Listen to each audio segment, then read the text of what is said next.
Donc en fait, ces dernières années, on a vu une nette amélioration au niveau du dialogue entre la direction et le personnel. Ça a mis du temps, mais petit à petit, je pense qu'on arrive à quelque chose de plus constructif et de beaucoup plus cohérent.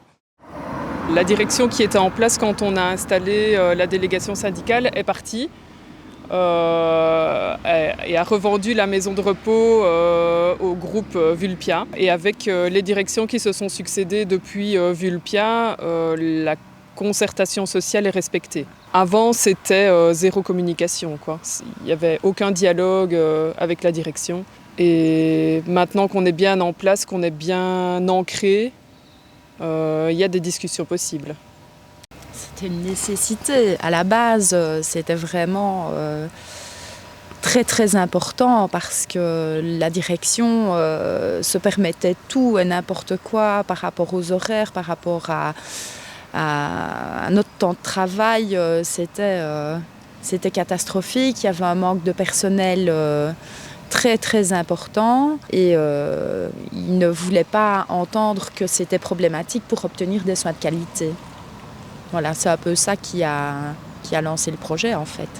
Il y avait de la maltraitance institutionnelle quand on a lancé cette installation de délégation syndicale. Aujourd'hui, on voit le résultat, on est plus nombreux sur le terrain, alors c'est pas encore assez, donc on n'a pas fini de se battre, mais on va y arriver.